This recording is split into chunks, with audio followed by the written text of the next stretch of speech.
Last guest writes the first question. I will let you read it and then give it to you to answer it. Okay. The envelope, please. The question is, what is a book that inspired you? What a great question for a guy that's written a bunch of books. and you know, I like that question because I'm a reader, of course, and one of the books that changed the way I viewed a very important topic is Many Lives, Many Masters. And that's not a book that I thought I would like, but it literally opened my mind to a different perspective about reincarnation. And I consider myself a spiritual person, not any particularly religious inspiration, but someone who has had enough life-changing experiences to realize that we're not alone in the guidance of our lives, right? So I was told about this book. This is a lot of years ago now. And it literally changed the way I viewed, because I thought reincarnation was a crazy, woo-woo kind of, thought process. And it was written by a doctor, a psychologist who used hypnosis, regressive hypnosis, to get to the bottom of people's, issues. And he's a scientist. And he was working with a patient who had an extreme fear of water. So he's doing regressive hypnotherapy and expects that, she had, when she was, very young child, that she probably had a bad experience in the water that impacted her as an adult. And as he was taking her back, he realized that she was talking about a different time period, not her life. And at first he didn't believe what he was hearing, but she was referencing things that she would have no knowledge about. And as he continued to regress her, she drowned in a previous life. And so now he began to examine this as a scientific approach. And literally the way it was written was so clear, it wasn't any craziness. It was just a scientist who didn't believe in this. And then as he continued his investigative process, he became a believer. So anyway, when it comes down to books, that's a book that literally, let me look at an opinion or a viewpoint that I never would have examined before, and then actually changed my thought process about it to now, you know what? I'm open to the idea that reincarnation is very much a possibility. So that's one book. I'm going to expand that because I never intended to be a writer. Were you an avid reader? Avid reader. In fact, it's funny how your childhood,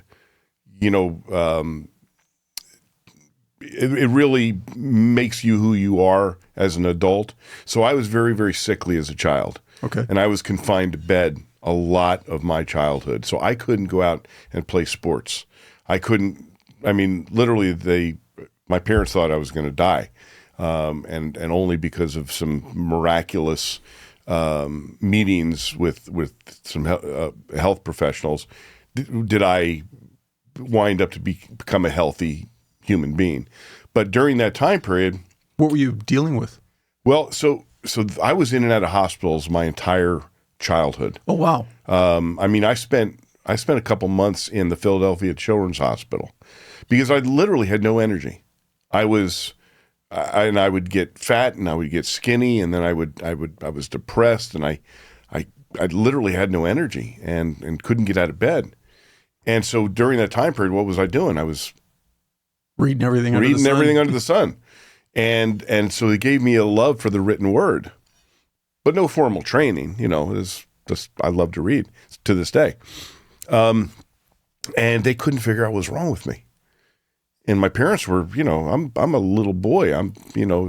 From the time I was about 5 till I was about 10, I was really in bad shape. And out of desperation, my parents had heard about they had a friend who had been diagnosed with terminal cancer. And out of desperation, they went to an alternative physician who was a naturopath. And out of desperation, they took me to this doctor. He was an MD, but he only had office hours from 12 midnight till 4 in the morning. I know. And so my parents... You're not going to get many walk-ins. No, for sure. So my parents wake me up in the middle of the night and say, come on, we're going to the doctor. And even as a young kid, I knew if my parents were taking me to the doctor at midnight, I am really screwed up, right? So they take me I was living in Princeton, New Jersey at the time. And they take me to Trenton, which is, the inner city, right? And we walk up to this old brownstone house, knock on the door, and this little bird-like man opens the door. And he was ancient. His name was Dr. Getlin, Samuel Getlin. I'll never forget it. He's the man who saved my life. And he opens the door, and he looks like this wizened old owl, and he ushers us in to his crowded little office and says, I need a urine sample and a blood sample. So I give it to him, and he says, okay, you wait in the waiting room. I'm going back to my lab. Now, remember, I just came from 2 months in the Philadelphia Children's Hospital, the most modern, medical facility that existed back then. And now here's this little old guy who takes a urine sample and blood, doesn't ask me one question, and puts us in this waiting room with, and I'm not kidding you, there were National Geographics from the 40s stacked up and in this cluttered little office.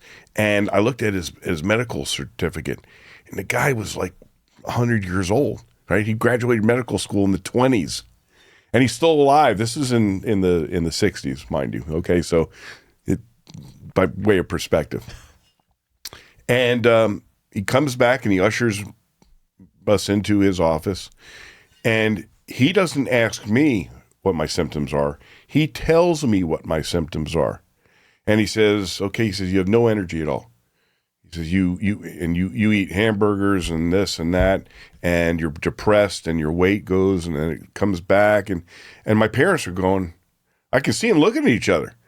And I'm going, yeah. And he turned to my parents, he says, you're starving your son to death. And they looked at him, and he said, he is suffering from severe malnutrition and from a lack of nutrients. And I was, I had the same diet that kids are probably eating today, but chocolate, Count Chocula, and that kind of garbage. And this guy was way ahead of his time. And so you didn't feel like you were undernourished? No. Personally? No, but I was, because I was having a diet of what Americans eat. And he said, from now on, there is no sugar in your diet. There is no white flour. There is you're going to be eating that. And my mother had to completely change the way that she fed me. And I had to take 72 vitamins a day. Wow.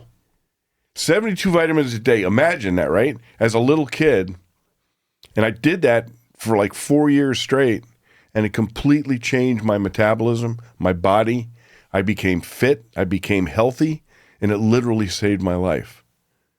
And so that was life. And to this day, it still impacts my life. What's crazy to think about is your family's in Princeton, New Jersey. Yeah. They found a doctor in Trenton. Were they, because it's obviously pre-internet, were they going out and looking for this alternative thinking and processing doctor? No, they just happened to have a friend who had been cured of terminal cancer after being given the death sentence. So out of desperation, they said, well, maybe this doctor can help our son. And so that's how it happened.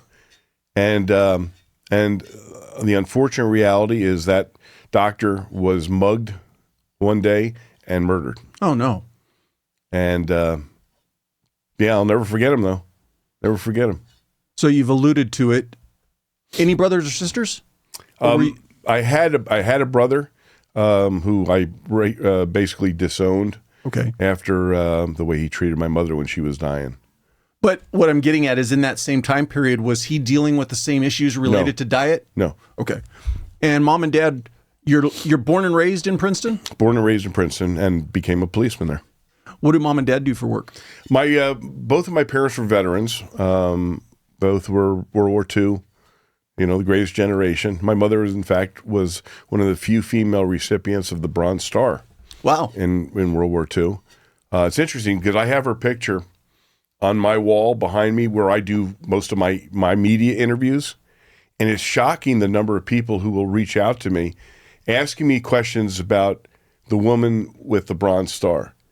And it's very interesting that I've had a number of people reach out to me because of that. Not because of what I was saying, but because of who is that in the background. How did she earn the Bronze Star? And like that generation, she would never tell me. My father told me. So what happened, both of my parents were court reporters. Okay. And my father, that wasn't his, he was in the infantry. But my mother, as a WAC, there was the Women's Auxiliary Army Corps. They weren't full-fledged members, but they were, She was a court reporter, and she had taken the proceedings of a court-martial of a soldier who was sentenced to death.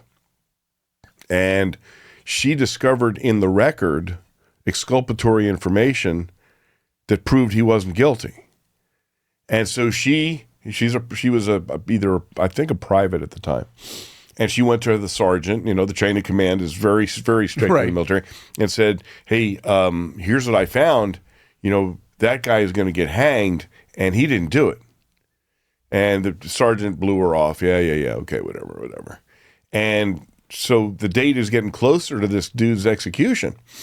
So she went to the lieutenant and said, "Lieutenant, here's what I found." And they gave her no respect whatsoever. And literally on the eve of the execution, she completely jumped every part of the command and got to the general and saved that soldier's life. And so they gave her the Bronze Star. That's cool. That's cool that it's a cool story. She got involved in it enough as opposed to just at the surface level, just typing the transcripts. Yeah. So that was, so she was a hero, man. Once you started taking all the vitamins, changing your diet, all that, how did and this may even sound rhetorical, how did your life change? Oh, it was now it didn't happen overnight, but I began getting energized. I began being able to go outside and play. I began a normal childhood and develop friendships. And, in fact, one of the friends that I was 3 years old when I met the kids across the street. And we've been friends for, let's see, I'm now 60. I don't know. It's been a lot of decades. And he lives in San Diego, and I'm going to go see him while I'm here. Very cool. Yeah. So developed friendships that lasted literally a lifetime. Did the reading stay with you, or did you kind of pivot and all of a sudden I'm going to go deep into sports or something? No, well, I'll tell you what, because I didn't get into sports as a young person, I've never been into sports. In fact, I've never seen a professional ball game to this day. Wow. Well, actually, that's not true. I was forced to watch a Super Bowl by my girlfriend, so that doesn't count. But otherwise, no, I continue to read voraciously. Coming towards the end of high school, what was your plan for adulthood? To be a cop. Where does that come from? Well, my grandfather was a deputy sheriff who was shot in the line of duty. And my parents, being court reporters, were always telling stories about the court cases they were taking, the murders and it was fascinating to me. And it's interesting because I think sometimes we develop based on who we are internally. And I was always a protector of others. And even when I was in grade school and I was a sickly little kid, I would still stand up for other people, you know, bullies, the school bullies, that kind of thing. Got my ass whooped a few times. But I always knew what I was going to do, which I consider myself very fortunate because I always had a direction. And how I actually became a cop is a pretty cool story in and of itself. Real quick, I want to pause you. I cut you off as you were going to say a second book that became pivotal to you. Yes. Is the story of how you became a cop, you think, more important right now, or you want to go back to the book issue? We'll go back to the book issue. Okay. We'll go back to the book issue. So I'm now in high school and in Princeton High School, a very liberal community. Even back then, it was a very liberal community.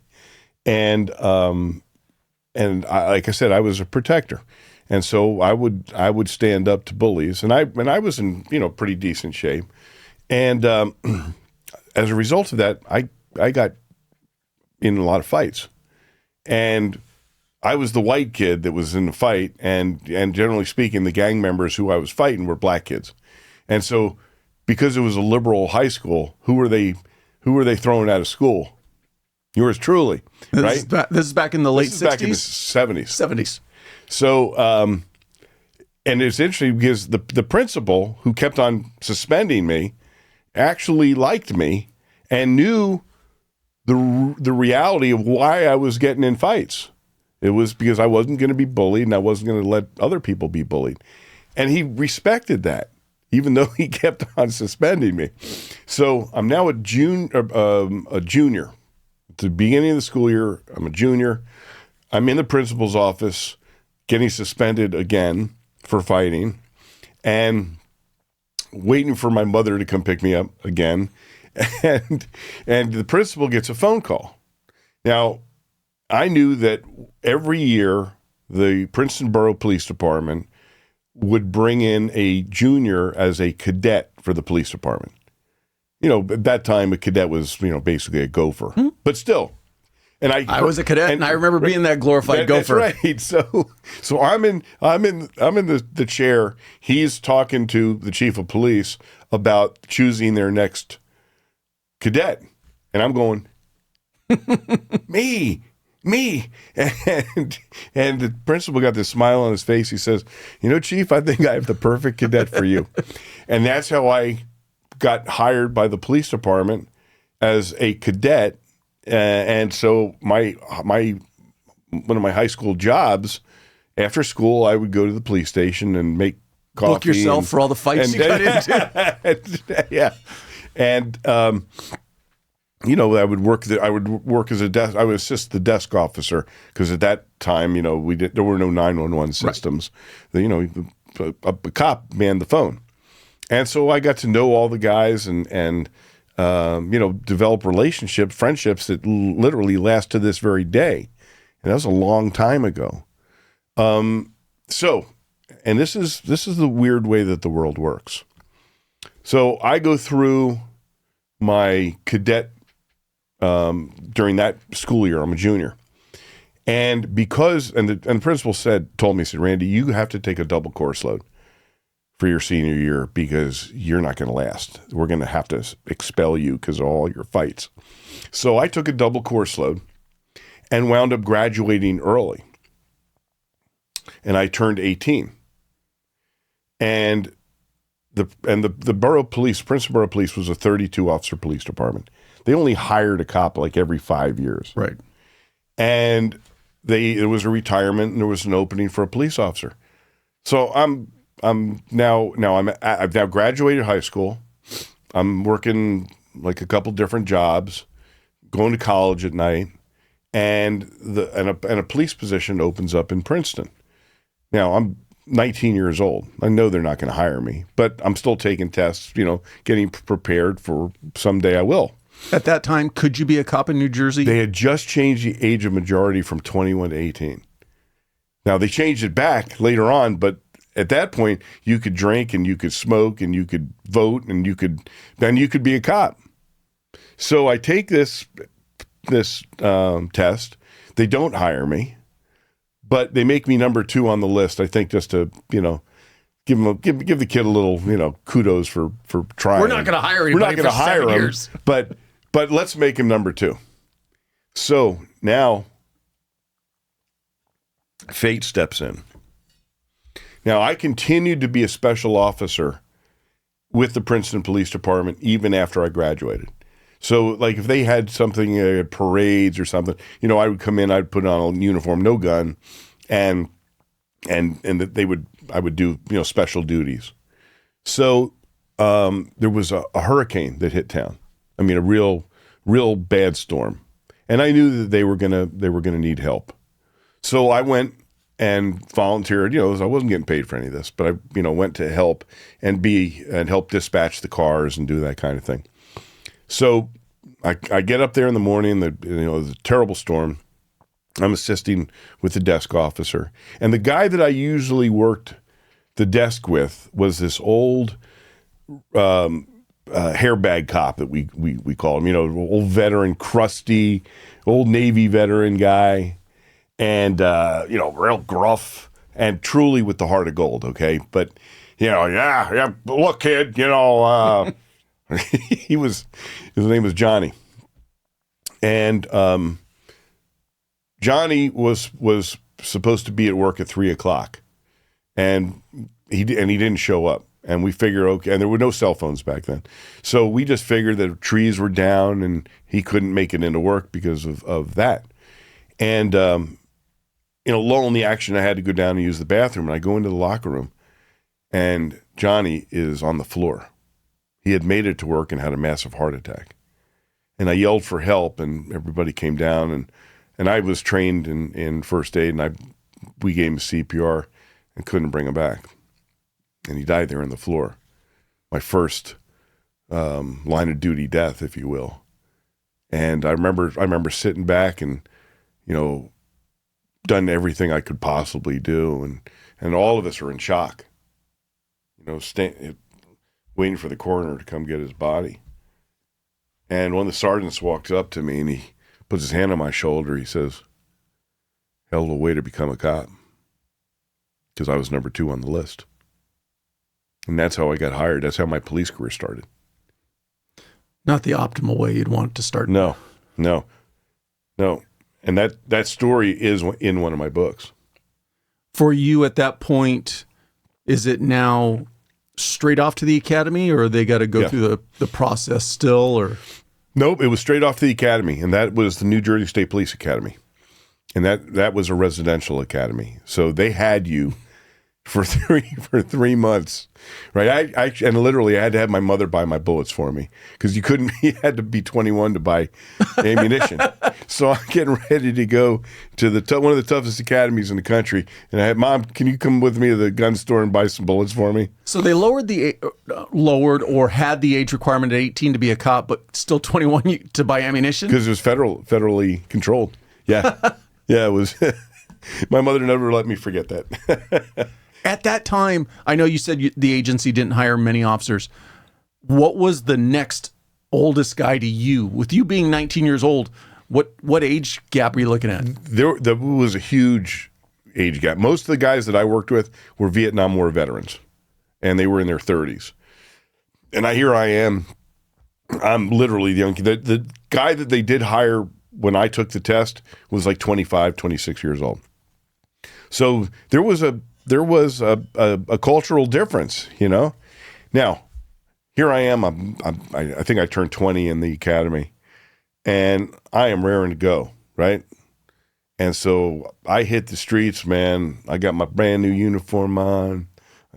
Now we wore like the New York style uniforms, the 8-point hat, a 6-shooter, right? And I was raring to go. And I now look back on some of the decisions I made as a 19-year-old cop, and I go, "Oh my God, Randy. And because the world was very, very black and white to me. And remember, this is my hometown. Princeton's not a big community. So I had to make a decision. Okay, what kind of cop am I going to be? Am I going to be the cop that, wants to be, got to give your breaks to all your friends And I said, I can't do that. I got to be fair. And by that, I meant everybody went to jail. Everybody went to jail. Everybody got a citation. I wrote a nun. I wrote a nun a ticket. Everything was very, very black and white. Sorry, Mom. No fair treatment. That's right. Thank God I never did stop my mother for speeding. And once again, this is where I learned an incredible leadership lesson early on. So I'm running and gunning, man. And by the way, that created problems with me with the older guys. Well, I can imagine. Because, I mean, literally, I made more arrests than the rest of the department together. And they didn't like that. And it actually turned in, I actually had to physically fight another cop. We literally met in a wooded area because he called me out. And the other cops are standing around, and I had to beat his ass. And then they respected me. We're talking very, sophomore-ish kind of stuff, but that's the way it was back then. Now, the little bit that I know of Princeton, I think of Ivy League college. Mm-hmm. You said a liberal town. I'm not picturing a lot of problems. Was Princeton, did it have its fair share? No, it was a quiet college town. But like I said, when I say liberal, I mean, even by today's standards, it was liberal. And so, like we couldn't carry a nightstick because it would be offensive. We couldn't have a shotgun visible. If you took your shotgun out, you were going to be in the chief's office explaining why you had your shotgun out, that kind of stuff. And you got in a use of force, and oh, Jesus, it was, you were going to be investigated to death. So it was, and it was boring. And eventually 10 years into my career there, and by this time I did 6 years on patrol, 4 years as a detective, top of my pay grade, but I was just bored to death, and so I made the decision I can't do this anymore. I got to leave. The thing that I find interesting though is so many people today in law enforcement are complaining about how society is imposing perception restraints on us, but you're saying that you were dealing with this back in the 70s. Back in the 70s. And that goes back to what I've been saying lately is it's all cyclical. It'll come back around again in another 20 or 30 years. Just be patient and ride it out. Well, now... Or like you did, find another agency. Right. Well, and then when I went... Well, there was a point to my story there before we go on, and that is... What is the grind? It's not just a routine, but the decision we make to wake up, give everything we've got, then find a way to go further. Grind, spelled GRND, is more than a brand. It's a movement, an emotion we all feel connected to as we work daily to pursue our goals and support each other. Founded by a former Army Ranger, Grind Activewear has a clear mission to give 100% and then some more in sport, fitness, and in life. Functional, high-quality performance wear that's rooted in American culture. Because you demand gear that outworks the rest. Whether you're on the field, in the gym, or building your own lane, Grind is for those who refuse to settle. Go check out thegrindcollective.com and tap into something bigger than clothing. And while you're there, use the promo code TRANSITION15 to get 15% off your purchase. You're likely already on the grind. Maybe you just don't realize it yet. But the grind continues. So here I am. I'm running and gunning. I'm balls to the wall. I'm resting. Everybody goes to jail. Yeah.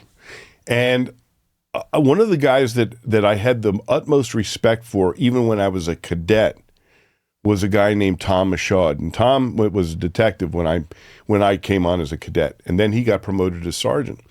And I wound up working for Tom. And this guy was a real leader. Just a natural leader, right? He only had a high school education. Maybe he had a little college. Eventually, he wound up with a master's degree. But he was just naturally a leader. And I saw him face down, some thugs, right? By his demeanor. I'll never forget one of the times where we were it was a gang fight, and it was just him and me. And there were no other cops, and it was hairy getting there, right?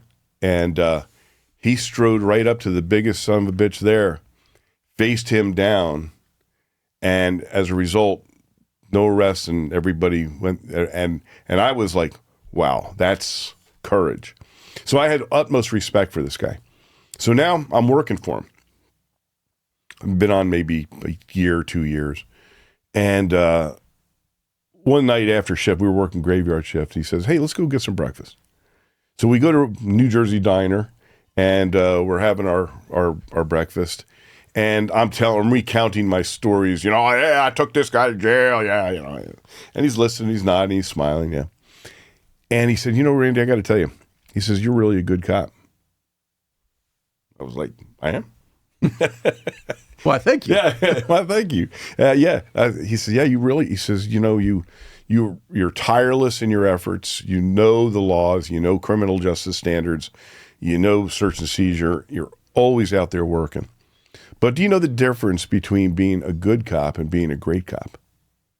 And that was not a question that I had anticipated. And I sat back and I got to thinking. I said, no. And he's got this kind of weird smile on his face. And he said, it's one word, compassion. And I got to tell you, it was like somebody just lit the light bulb on top of my head. He didn't beat it into me. He didn't lecture me.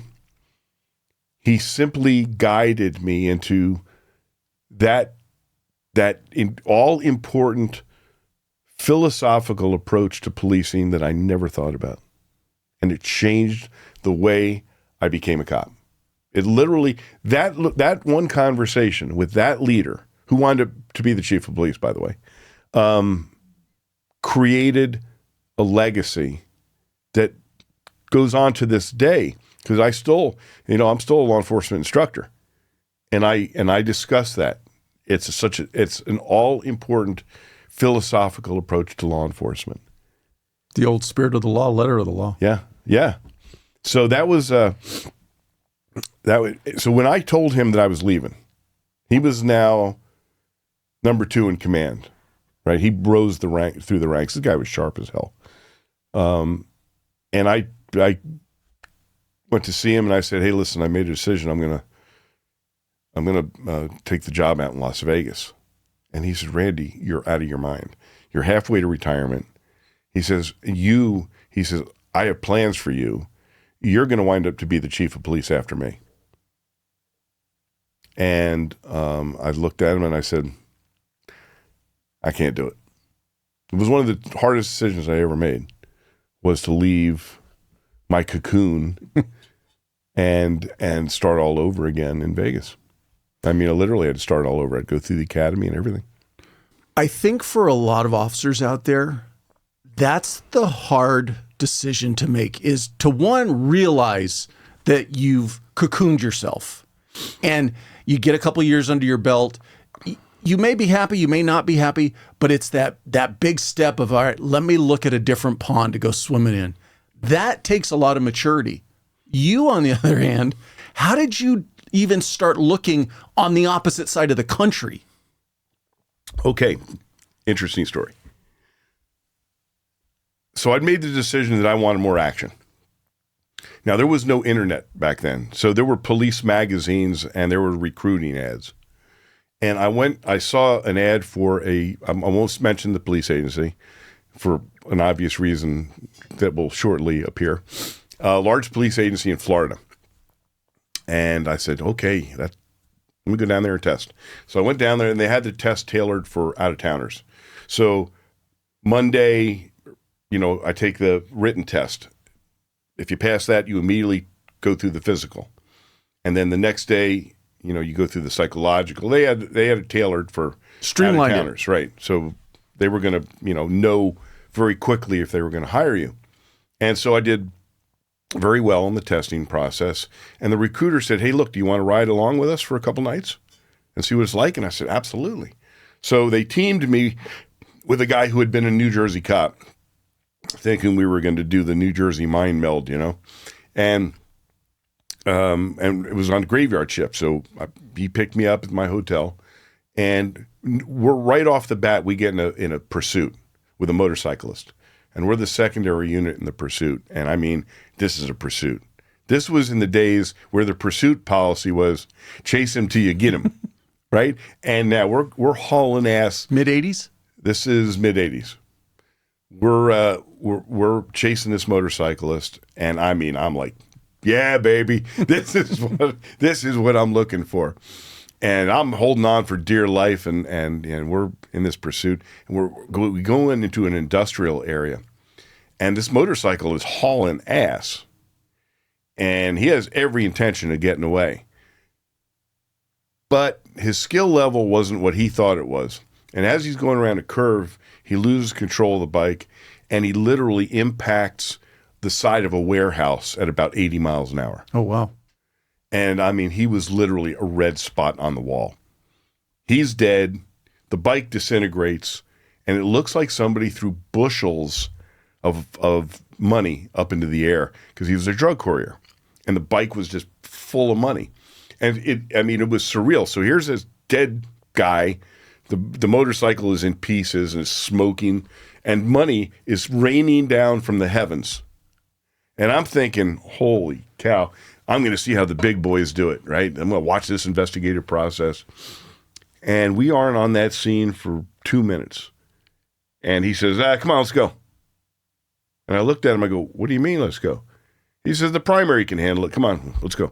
And I said, well, aren't detectives coming out for this? I mean, aren't they going to want to talk to us? If they want us, they'll call us. Come on. He couldn't wait to get me away from that scene. Now, I am an investigator. So that would be a clue. Yeah, call this a clue. I am thinking that maybe all that money that came raining down from the heavens didn't make it into the impound. And so that was my first indication that the ethical environment of this agency was not going to be consistent with mine. And what I saw over the next couple of days cemented that. Now remember, I come from Princeton, where you put your hands on somebody, you're going to be writing reports for a week. They must have had in their policy manual, you will kick everybody's ass.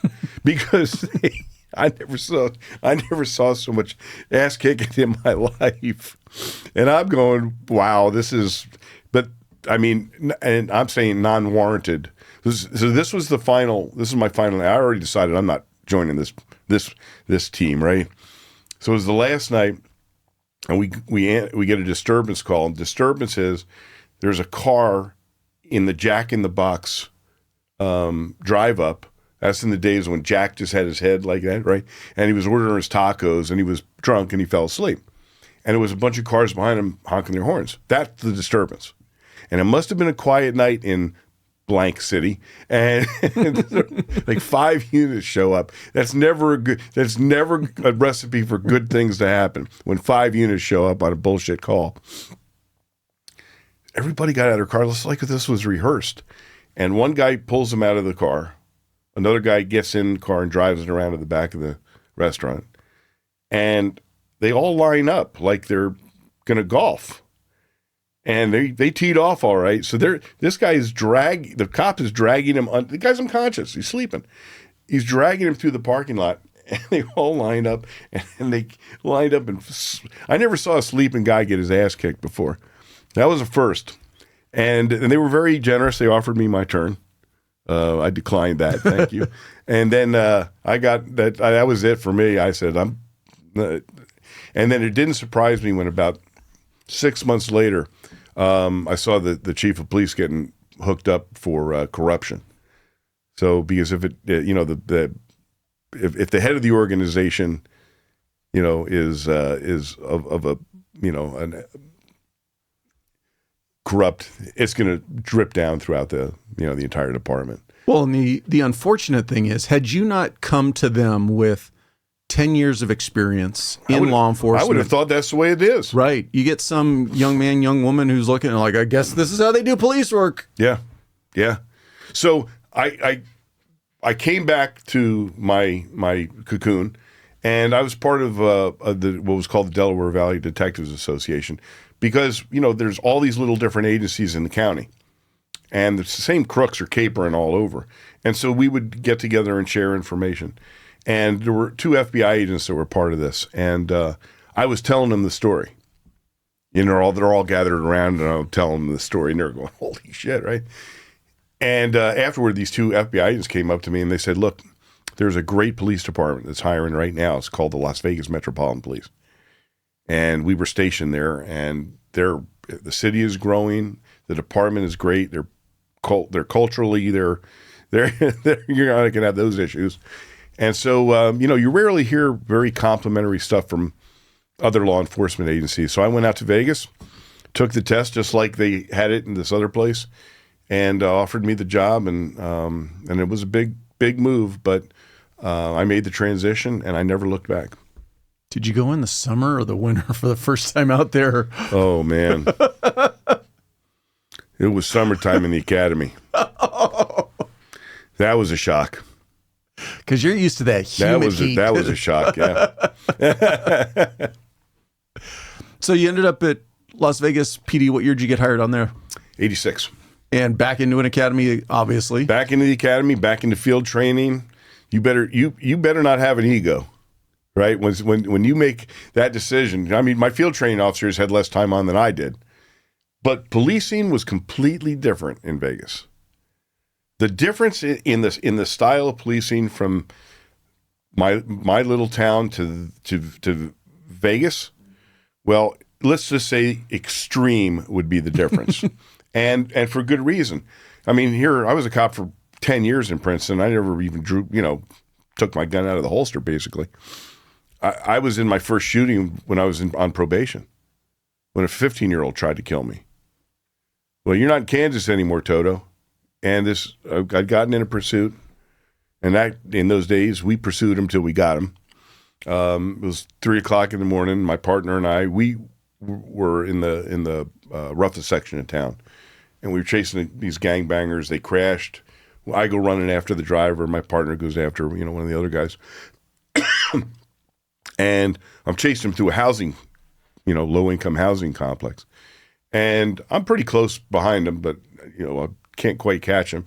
And he goes around a building, and when I come around, he's standing there waiting for me in a shooting stance.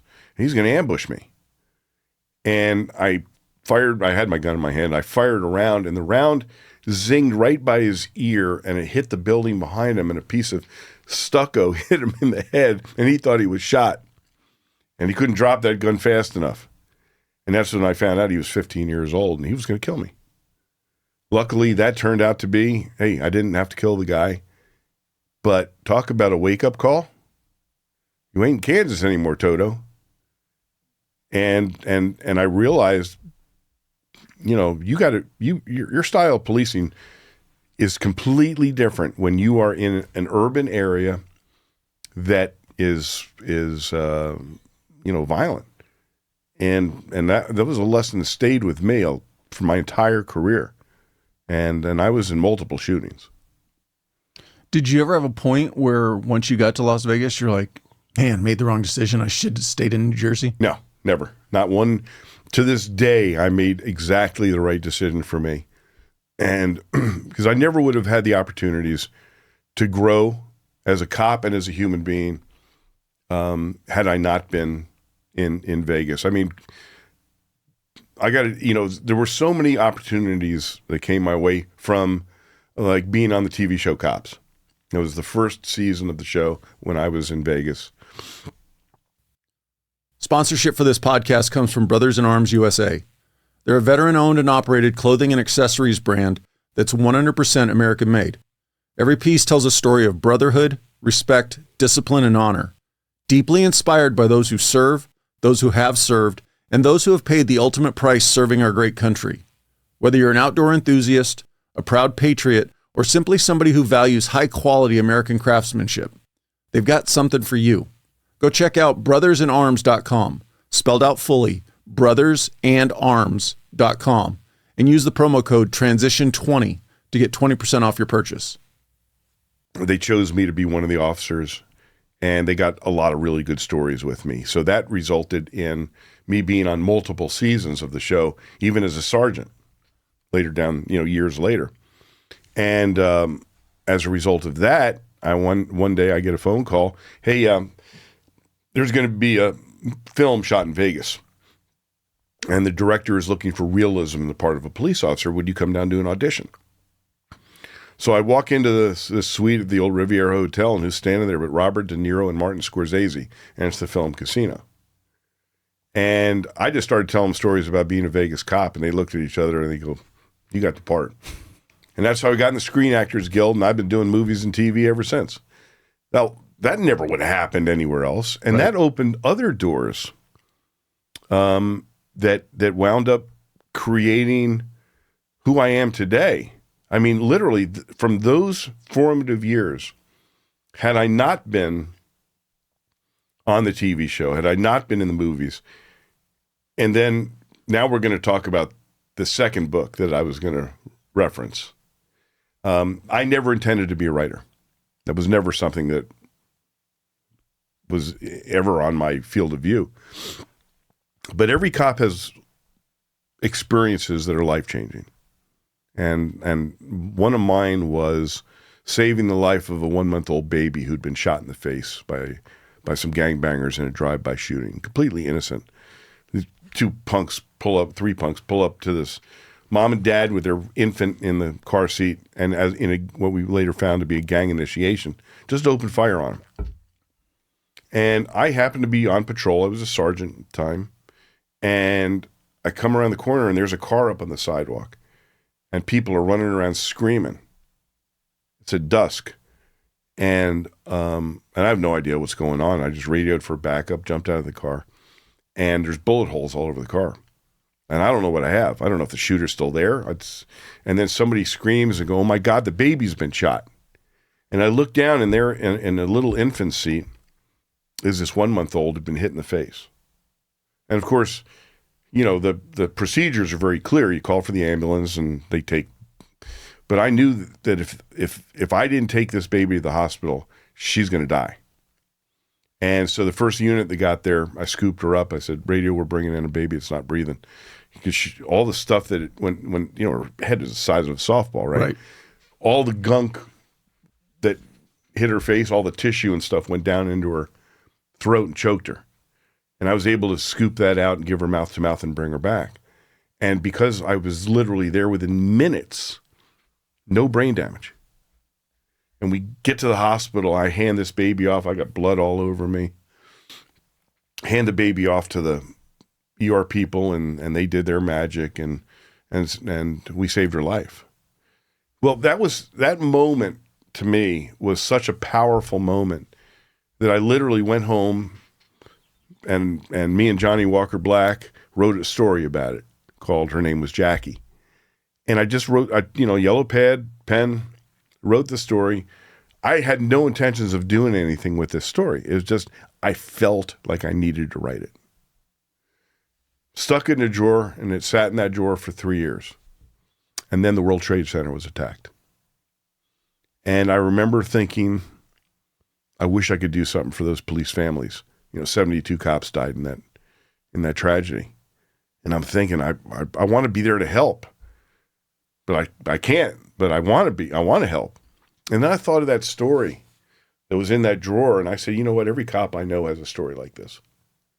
I'm going to ask them to write that story, put it in a book, and I'm going to donate all the royalties to the families. And that's exactly what I did. And that became my first book, True Blue, Police Stories by Those Who Have Lived Them. And it sold very, very well. And I donated all the money to the fund that went up for the officers' families. And that created my writing career. Because this was in the days, there was no self-publishing then. You had a publisher. And I wound up with a top-level publisher. And he liked, the editor-in-chief at St. Martin's Press liked my writing so much. He says, I want you to write your own book of just your own stories. And that became my second book, called A Cop's Life, which is what my podcast is called, A Cop's Life. And that was now I'll tell you why that book was life-changing for me. It's because of all the cops that reached out to me and said, thank you for writing this book, because I thought I was alone in these feelings. I thought I was the only one that was experiencing this type of, we call it trauma now. We didn't even know what we were dealing with. And I realized on a much greater basis that we all feel alone. We don't share the feelings that we have from the stuff that we see. And it was a hugely impactful moment for me. So when I opened that envelope that you gave me about books, yeah, the book that I read that I told you about, the Many Lives, Many Masters, but what really changed my life was my own book written by other people and the sharing of those stories and the reaction from cops from all over the country. I don't want to say I did it on a whim. It was suggested to me, and I really like the idea of the last guest writing the first question. The crazy thing is, and you talk about whether you're spiritual, whatever, the number of times where somebody who knows nothing about the person who's going to be the next guest writes that question that ends up being so poignant to that person. Yeah, it's fascinating. It's a great idea. And I don't never talked about, hey, you should write a question about a book. That was their question that they chose. Yeah. And it so fits into your storyline. It does, yeah. Before that event where you sat down and wrote, had you ever done anything that would be considered writing or journaling about your career? No, never even consider it. And this is, my mother was a lot smarter than I was. My mother told me early on, write everything you do. I wish I had listened to her. I'd had a whole bunch more books in me than I actually did, because dredging those memories up and then writing them years later, it's much more difficult. Right. I wish I had listened to my mother. She was a lot wiser than I was. I wish if I could go back and redo my career again, that was something that I would have done from the get-go. I've had another guest, Isaac Lee, a retired Marine helicopter pilot, and he did that. The entire time, his entire military career, he journaled every single day. And then at the end of his career, he ended up with a book of stories. I bet. But it's not just for the purpose of down the road writing a book. I think that good or bad, it's cathartic. They're memories and they're pieces of you that maybe you do revisit it one day. Maybe you never revisit it. Maybe your children can read what you experienced. There's so many different ways that it can be a benefit to you to chronicle your career. I now, when I'm asked, I am a huge supporter of that idea. And I get met with the same thing that I told my mother. Yeah, okay. Whatever. The promotion process, you mentioned you made sergeant. I believe you made it to lieutenant, correct? Correct. Was that a goal and an objective of yours early on in your career, or did somebody have to kind of say, hey, you need to think about promoting? I loved being a street cop, and I had a great, I did patrol. Then I became a field training officer, which I did for the rest of my career. I was involved in the FTO system, and then became an undercover narcotics guy, and then promoted from there. I got promoted fairly quickly to sergeant. I think I had 6 years on, and I remained a sergeant for, I think, 14 years. But technically you had 16 years on when you became a sergeant. Yeah. But 6 years with Las Vegas. Right. So by Las Vegas standards, I made the sergeant pretty early on, and that was my favorite rank. To me, the sergeant's rank is the best rank on the department. I loved it. I didn't even want to promote. I promoted out of self-defense, as we sometimes have to do.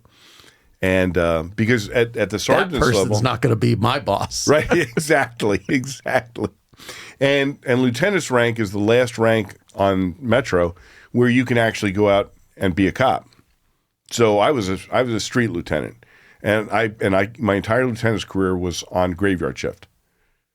Because A, I'm the highest ranking guy out there. B, none of the bosses are out there.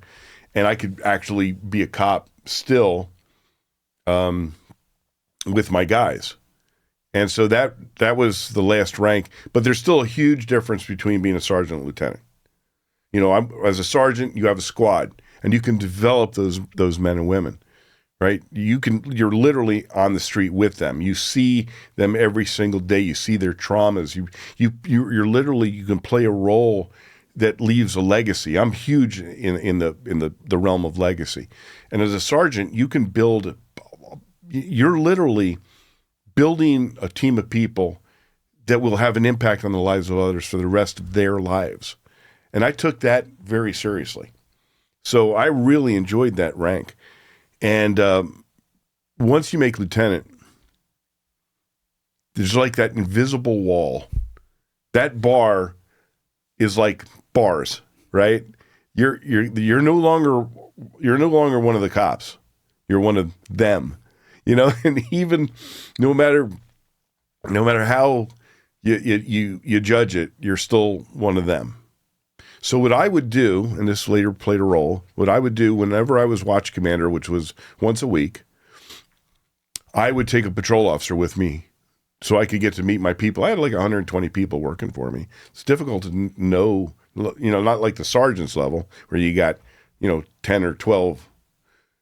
So in order to get to know my people and know what was actually happening on the street, you spend a night in a police car with somebody, you're going to know what's going on. And so on the night my career ended, I had a police officer with me. And this young cop, he'd never ridden with me before. And we're on patrol. It's 2:30 in the morning. And we're on Las Vegas Boulevard, the famed Las Vegas Strip. And I'm talking to him like I'm talking to you, and suddenly I found myself talking slower. And I literally felt my brain slowing down. And I knew I was having a stroke. And I stopped the police car right in the middle of the street in front of Bally's Hotel. And I said, "Get me medical, I'm having a stroke." And this poor kid's looking at me like, is that the way the lieutenant screws with people, right? And he realized, no, he's not messing around. And I got out of the car to go around to the passenger side in case he needed to get me to the hospital. And I started speaking gibberish. And I knew I was speaking gibberish, but I couldn't control it. What I was trying to say wasn't coming out of my mouth. And then I lost the ability to speak and move altogether, and I crumpled to the pavement. And I lay there helpless, completely aware of everything that's going around me, and completely unable to move or speak or communicate. And I got to tell you, I've never been so scared in my life. And I've been through some frightening shit. I was not afraid to die. I was begging to die internally. I didn't want to live like that.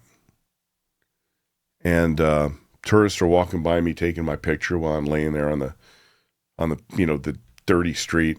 It was humiliating. Cops got there, they surrounded me, and this is my last on-duty memory, which cracks me up. So they're surrounding me to protect me, waiting for the ambulance, and I hear one of them say, "If you don't get that camera out of his face, I'm going to take it off you and stick it up your ass." I remember thinking, that's the Metro I know and love right there. And that's where my career ended. What date is this? This was November 19th, 2009. And prior to that, had you had any warning signs, any medical issues? No, but 3 weeks before that, my mother died in my arms after a protracted illness. She was living with me. I brought her out here to live with me after my dad died. And a couple months before that, I was involved in a fatal shooting, my 5th shooting. And so there was a lot going on. But what they found out was that I had a serious heart condition I didn't know about. And that's what caused it. But once again, that same angel that's been on my shoulder my entire career was with me again. And the clot went through my brain, did its damage. And, I survived it.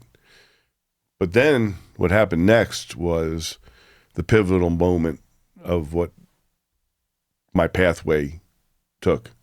Now, of course, I never intended to retire when I did. And suddenly I found... How many years in do you have at this point? Total of 34. I did 24 with Metro at this time. And so, I'm in the hospital for like 10 days. Doctor comes in and he says, "How you feeling?" And I said, quite honestly, I feel pretty damn good. He says, "I'm glad, Randy, but I don't want you to think that anything we did here is going to preclude you from walking out of here and having a heart attack or a stroke." So he says, "You should think about your own mortality." I didn't anticipate that little tidbit, but it forced me to think. It's very, very lonely time. My mother's gone. I don't have my career anymore. Prior to that, trying to come to terms with that. Prior to that conversation with that doctor, in your mind, are you thinking, "Hey, they're gonna check me out. I'm good to go. I'm gonna get back to work"? Was that were you thinking up till that point? Yeah. Yeah, that's what I was thinking, and then I realized I'm never going back to work. I'm now a liability. And what happened next was absolutely startling to me. And my own department turned its back on me and said, "We're not paying your medical bills. We're not giving you your disability." And I was like, wait a minute. What do you mean you're not paying my medical bills? There's a statute that in Nevada, any heart disease or lung disease suffered by a police officer or firefighter is automatically a workers' compensation injury. The law is very clear. And so I went to the department. Now, remember, the department is a bureaucracy. It's faceless.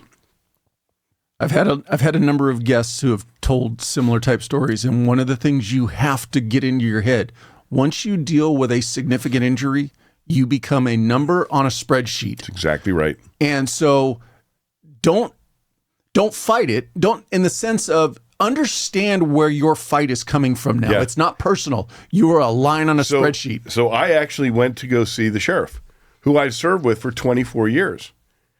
And I was friendly with. And I said, "How do you treat me like this?" And he looked me right in the eyes and said, "Randy, this isn't personal. It's just business." Well, when it's happening to you, it seems awful personal, but in fact, it wasn't. In fact, just as you said, I was now a financial liability, and they didn't care one little bit about me. And of all the startling revelations that you can have is that your own agency couldn't care less. And do you know who Kevin Gilmartin is? I've heard the name. Dr. Kevin Gilmartin was a cop in Tucson, wound up writing, he became a psychologist and wrote the book Emotional Survival for Law Enforcement. It's basically the Bible for cops. Every cop in America needs to read it. And in it, he says, we all say we love our department. You can't love something that can't love you back. And that's really, really important. So here I am now, I'm dealing with this. I'm dealing with the loss. I'm dealing with the betrayal. And luckily I had a mentor that guided me through the legal process. And I wound up winning, as they knew I would. But they were hoping I would die in the meantime. Well, that's a bitter pill to swallow, man, as a cop. And it affected me deeply. I mean, there were dark, dark times for me. And then what happened is essentially a culmination of all the things that I did in my career. Being on the TV show Cops, writing books, being a police trainer for literally decades. Suddenly, people started reaching out to me, cops, from all over the country. Facebook was becoming a big deal. And I started getting these messages from cops. Randy, I know you don't know me, but I followed your career, and I was shot in the line of duty, and my chief never even visited me in the hospital. They're not paying my medical bills. Randy, I was paralyzed when my police car was hit by a drunk. They've abandoned me. Not because I could do anything for them, but just simply because I was visible in the law enforcement community. And I'm thinking, wait a minute, hold on a second. This is a national issue. Now, if you die in the line of duty, you have organizations that will step up. Concerns of police survivors, I worked with as a police officer because I was in charge of the honor guard. And I worked at the National Law Enforcement Memorial Fund every year and got to meet the people from cops. So I contacted them and I said, hey, we got all these cops being injured. I know you guys, handle the cops who were killed. But what about these guys? And I remember talking to the director and she said, Randy, there is nothing for them. And we don't have the resources to do it. And I realized this is why I survived all that stuff, to create that organization. And that is the Wounded Blue. And we are a nationwide charity that's helped more than 15,000 law enforcement officers in the last 5 years deal with injuries, either physical or emotional and psychological. We are changing lives, saving careers and marriages. And it is truly... You've got a lot of coffee options out there. You've got a lot of veteran and first responder-owned coffee companies as well. Trident Coffee is one of these companies, but they're different. Trident fuels your body and mind with a premium cold brew that's infused with powerful ingredients for performance, focus, and wellness. Made with organic MCT oil, lion's mane, and reishi mushrooms, this isn't just coffee. It's fuel for your brain, ensuring smooth, steady energy with no jitters and no crashes. Plus, the cocoa powder adds antioxidants, and the electrolytes keep you hydrated and balanced. Yes, they are cold brew experts, and their beans are brewed for cold brew optimization. But what does that mean for those of you who also love hot coffee like me? Their coffee tastes amazing, not bitter. So enjoy it hot or iced, mixed into your protein shake, or take it on the go. However you drink it, Trident Coffee is coffee upgraded. Get yours now at tridentcoffee.com and use the promo code TDP15 for 15% off your order. That's TDP15 for 15% off your order. Stay sharp, stay fueled, stay ready. All of life's experiences, positive and negative, resulted in the creation of the Wounded Blue. And that is the mission. Going back to you fighting the city, though, how long did that? Well over a year. And how are they trying to stand on the fact that your injury wasn't job related? They knew it was job related. They knew this was just a game to them. They spent tens of thousands of dollars of taxpayers' money. They lost every single hearing. Every single hearing I won. And yet they appealed it and appealed it and appealed it, knowing it would take probably a year and a half, which is about what it took, for me to exhaust all of their appeals and have them give me my disability and pay my medical bills. Meanwhile, I got bill collectors knocking on my door. They ruined my credit. And I realized through the communications with cops from around the country, it's going on right now. I mean, my case was a heart situation. I have officers who've been shot in the head and not given the proper medical attention. I mean, I have story after story after story, most devastating, horrendous, impossible to believe stories about how, in fact, raising money as a charity is really, really difficult, especially a law enforcement charity, believe it or not. And one of the factors that plays a role in this is I talk to a civilian about this and they look at me and they go, what are you talking about? What do you mean a cop can get shot in the head and not get medical attention? It just sounds illogical. It does, because it is illogical. It is, but it is our reality. Now, not every department is like that. You get disabled in New York City, you're going to get great medical attention for the rest of your life. You're going to get 2/3 of your topped out salary. You're going to be given, the ability to feed your family. You go a couple states over, and you're going to get nothing. They don't even have. I can't tell you the number of officers who've been completely disabled and gotten nothing. Well, sometimes you don't even need to leave a particular state. You could stay in the same state and just city to city. Yes, right. County to county will treat their employees differently. Yeah, it's a national issue, and that's there's a lot of work to be done. I've only scratched the surface, but our main focus is peer support. So my entire team is made up of cops who have been shot, stabbed, beaten, run over, screwed up and screwed over. I got guys who've been blinded, people in wheelchairs. I've got they call themselves the land of the broken toys. And they're heroes, man. They have faced the darkness. They have faced the serious injuries. I mean, I have officers who are literally on the verge of suicide, who now heal themselves through healing others. And that's why I couldn't be more proud of the people of my team, because they are truly the people that are. Here's a story. This happened 2 days ago. So, I'm a commentator on a lot of different news stations about law enforcement. I was on Fox Live the other morning about the Minnesota shooter. And during that time, they introduced me as the founder of the Wounded Blue. And I mentioned that, the organization. That night, a police officer reached out to us on our hotline. We have a 24-hour hotline, literally with a gun in his mouth. And one of my people talked him down, was on the phone with him for 2.5 hours, and then we got him into treatment. We saved that officer's life because I was on the news. And that's why I do that. I don't get paid for that. The deal is that as long as they introduce me as the founder of the Wounded Blue, retired police lieutenant, because you never know. I mean, with the LAPD riots, I said, look, if any of you guys are struggling, we are here for you. We are literally a resource for every cop in America and every police agency. Now, there's some agencies that really don't like me because I've called out a few, but we are a resource for I've had police chiefs call me and say, Randy, can you send a team down here? We're really, really struggling. We've had a suicide of one of our cops. We don't know how to deal with it. And I'll send a team of cops down there, and we'll spend as much time as we need doing debriefs and talking to them and letting them know they're not alone. I say this oftentimes, and I don't mean it to be rhetorical, but there's got to be a way that we can stem this tide of the number of suicides that are occurring in our professions.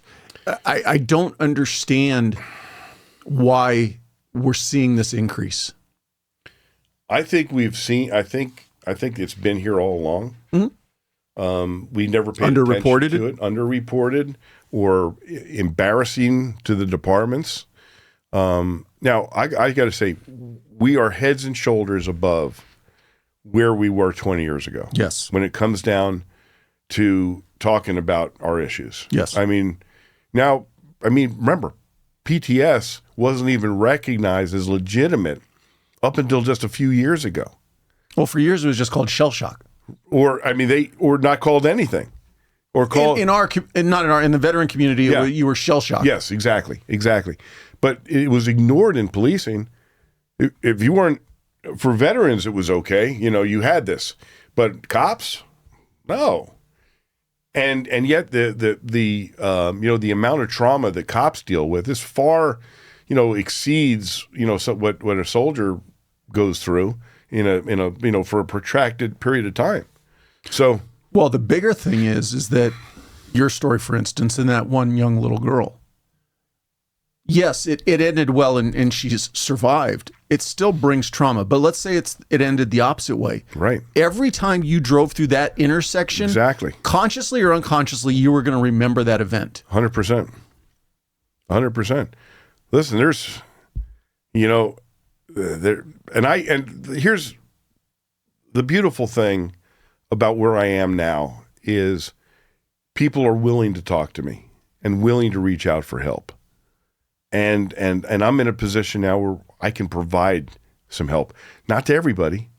I mean, there's a lot of stuff that, economically that we have no control over.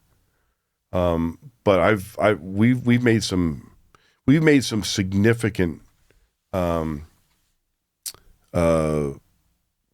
strides, if you will, in opening doors, opening, the ability for people to get treatment.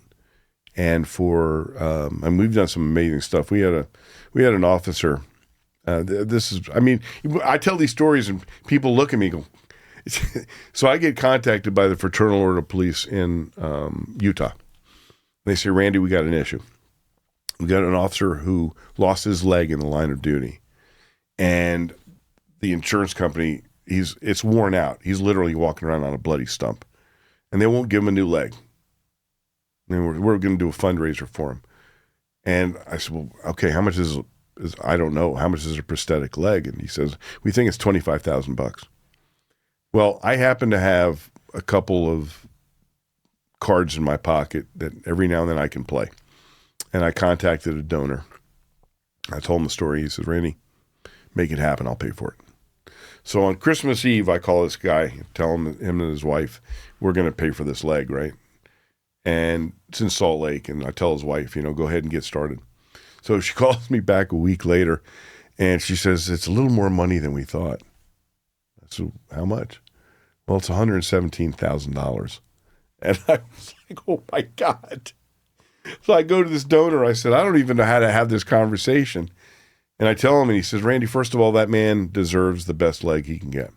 And the Wounded Blue said, we're doing it. So we're doing it. And we gave that man a $117,000 brand new prosthetic leg.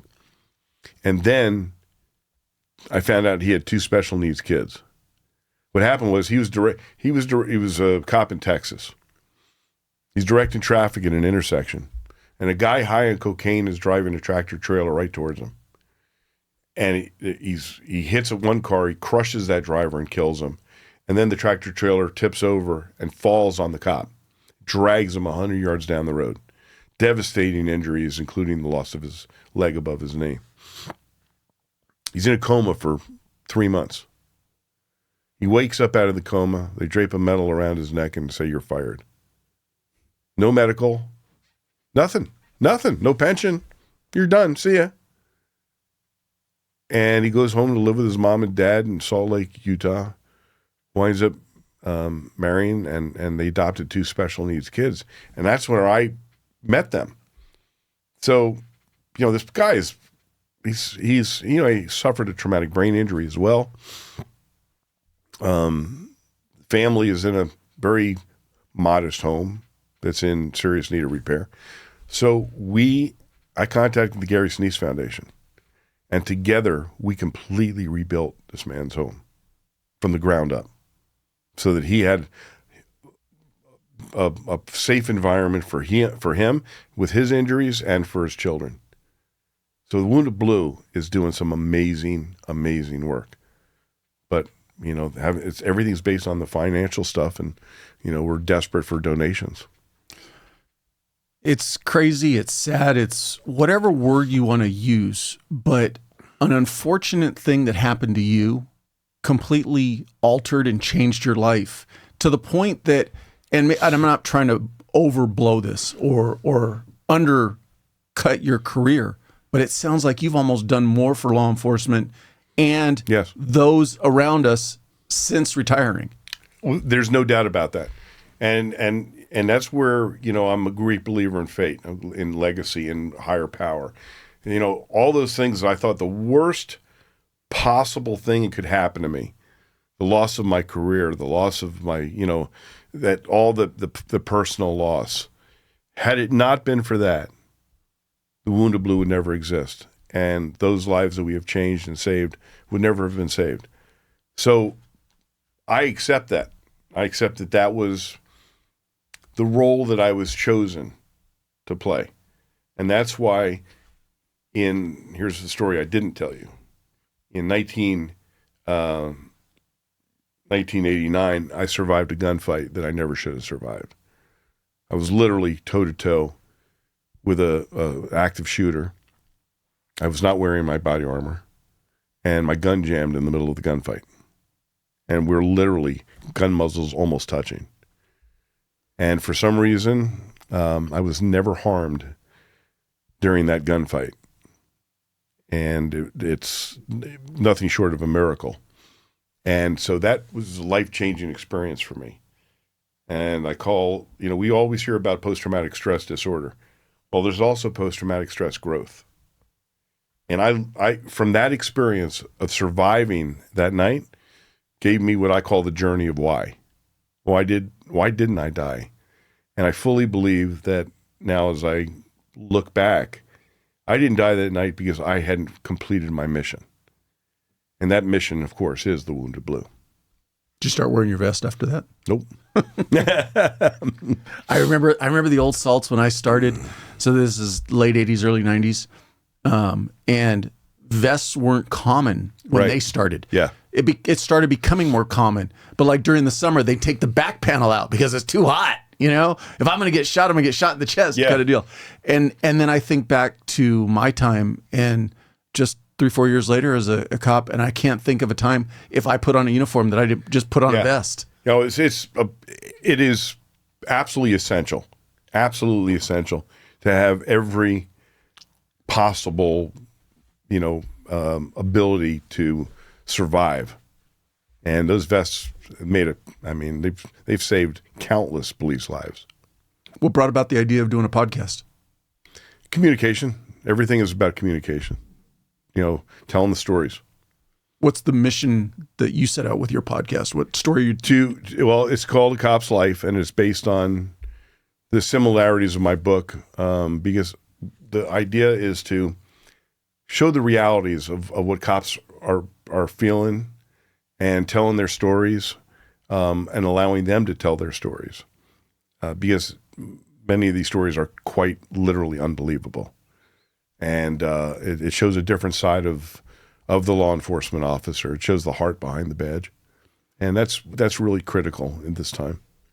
Going towards the business aspect of it, for somebody, and where I'm going with this, the concept of Wounded Blue came from you and your experience.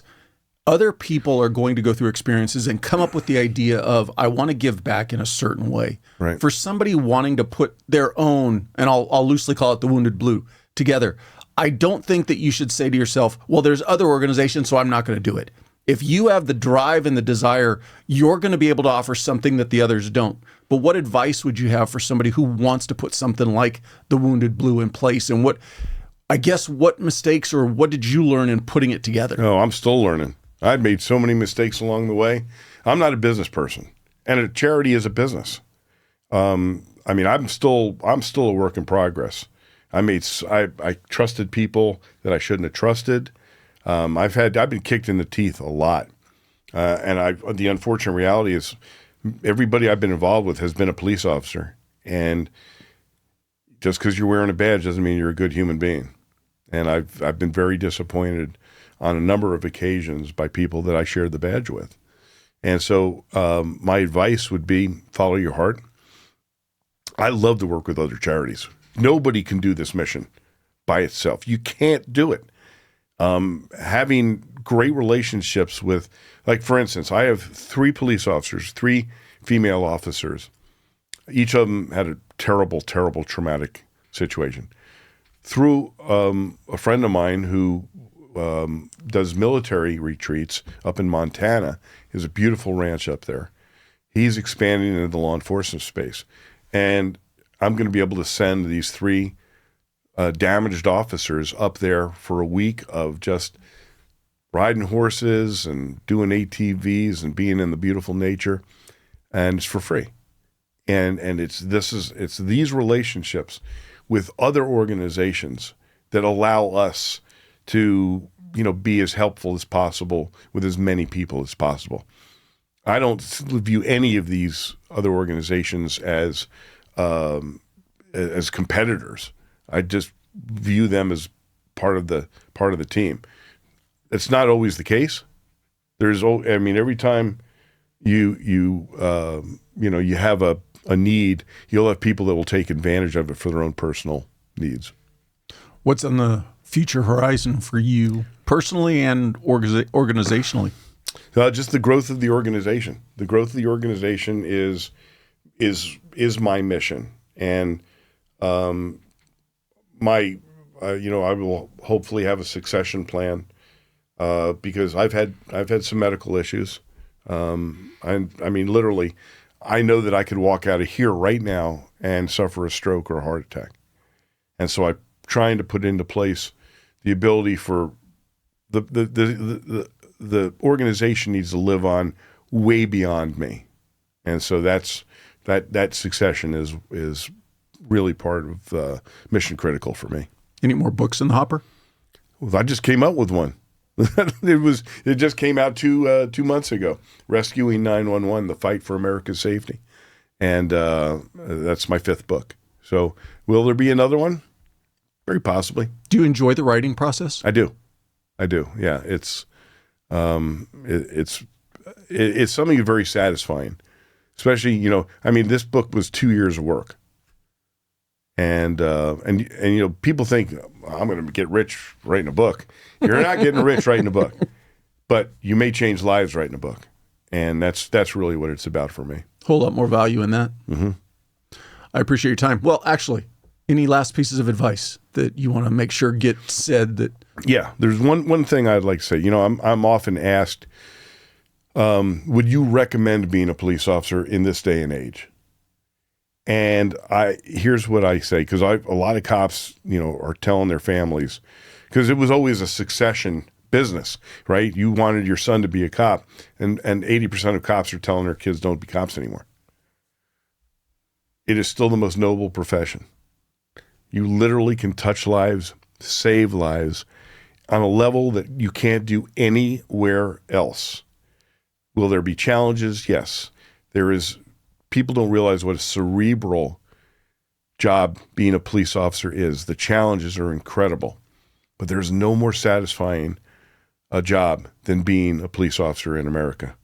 So follow your heart. If you want to touch lives in ways that you could never do anywhere else, be a cop.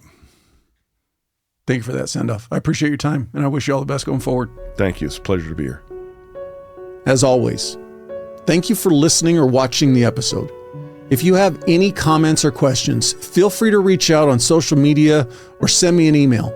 The links are all in the show notes. I'd love to hear from you. Also, if you're not already, please follow the podcast on whatever platform you get your podcasts. You can also subscribe on YouTube. And if you would, please leave me a rating. Ratings do 2 things. You can tell me what I need to fix or improve, and the more ratings also gets the podcast recommended to more people. Another ask, please share the podcast with anyone you think could benefit from and enjoy it. And last, don't forget, sign up for the newsletter.